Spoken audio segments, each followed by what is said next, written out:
इस्लाम धर्मामध्ये ज्या व्यक्तीला आदर्श मानलेला आहे मोहम्मद पैगंबर, या मोहम्मद पैगंबराचं जीवनचरित्र जर तुम्ही पाहिलं,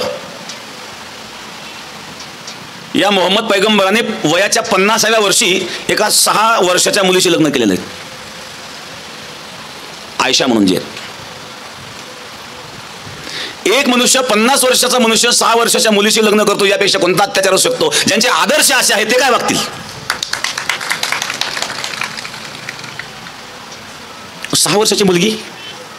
आणि या मुस्लिम धर्मामध्ये स्त्रियांवर जे अत्याचार घडतात त्याला कारण आहे, अत्याचाराचं हेच कारण आहे की त्यांचे आदर्शच अत्याचारी होते. कदाचित कोणी माझ्या मताशी सहमत नसेल, नसण्याचं काही कारण नाही, वस्तुस्थिती आहे. त्यामध्ये जे विचारवंत मुस्लिम आहेत,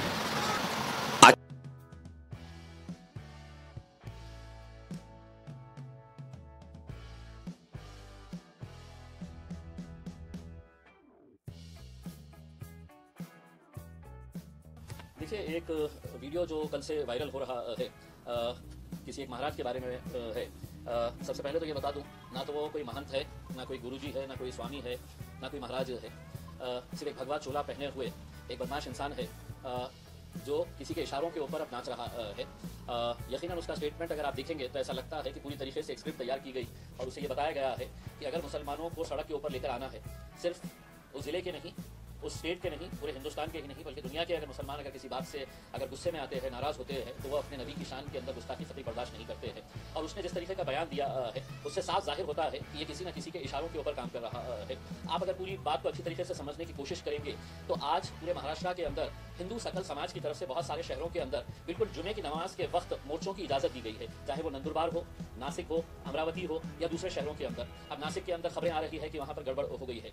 यानी कि इससे साफ जाहिर हो रहा है कि एक साजिश के तहत इस मवाली का इस्तेमाल किया गया है कि तुम इस तरह का स्टेटमेंट दो और हम जो हासिल करना चाहते हैं वो इसके जरिए हासिल कर सकेंगे हम करके. उसमें यकीनन बहुत ज़्यादा गुस्सा है क्योंकि हम किसी भी तरह से नबी की शान के अंदर हम गुस्ताखी बर्दाश्त नहीं कर सकते हैं. और इस आदमी ने जिस तरीके से हमारे मजहब के ताल्लुक से जो बातें बताई है, एक बात तो यह है कि जब किसी का प्रवचन होता है तो उस प्रवचन के अंदर तुम्हारे धर्म में, तुम्हारी जात में, तुम्हारे मजहब के अंदर क्या अच्छी बातें हैं वो बताई जाती है और एक इंसान अच्छी तरीके से जिंदगी कैसे जी सकता है ये पढ़ाया जाता है. हमारे पास भी अल्हम्दुलिल्लाह मुसलमानों के अंदर बड़े बड़े इज्तिमा होता है, लेकिन कभी आज तक किसी एक मौलवी का ऐसा बयान बता दीजिएगा, एक मौलाना का ऐसा बयान बता दीजिएगा जो इस तरह के दूसरे मजहब के अंदर क्या है वो वहां पर बताते हैं. बल्कि हमको तो यही बताया जाता है कि दुनिया के अंदर कैसे जिया जाए एक अच्छा इंसान बन के.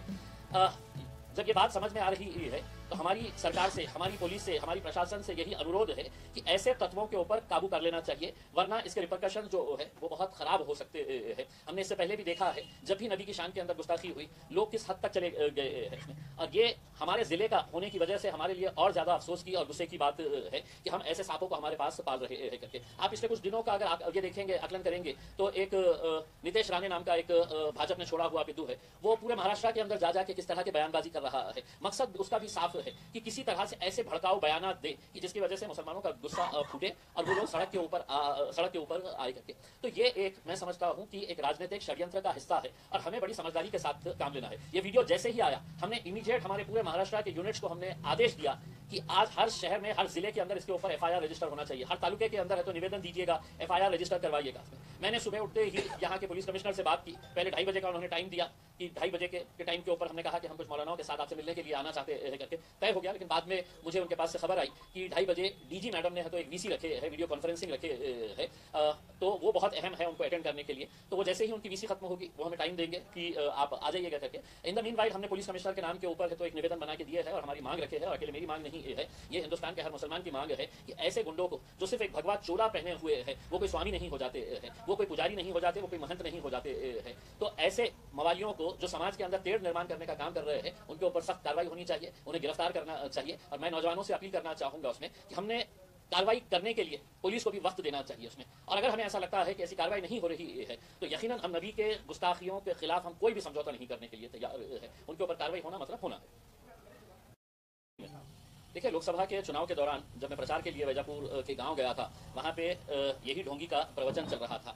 मुझे वहां के गांव वालों ने ये बताया कि साहब वो आपसे बहुत प्रभावित है, आप जिस तरह से सभी समाज के लोगों को साथ में लेकर काम करते हैं और आपका वो सत्कार करना चाहते हैं। तो वहीं पे चल रहा था, तो गांव वालों ने पकड़ के मुझे वहां पर लेकर गए और वहां पर जाने के बाद उन्होंने मेरे बारे में बड़ी तारीफ की। उस वक्त अगर मुझे ये पता रहता था कि ये महाराज के दिमाग के अंदर मेरे नबी के खिलाफ, मेरे प्रॉफिट मोहम्मद के खिलाफ इस तरह का जहर है, तो शायद मैं उस जगह पर कदम ही नहीं रखता था उसमें। लेकिन उस वक्त उन्होंने बड़ी तारीफ की।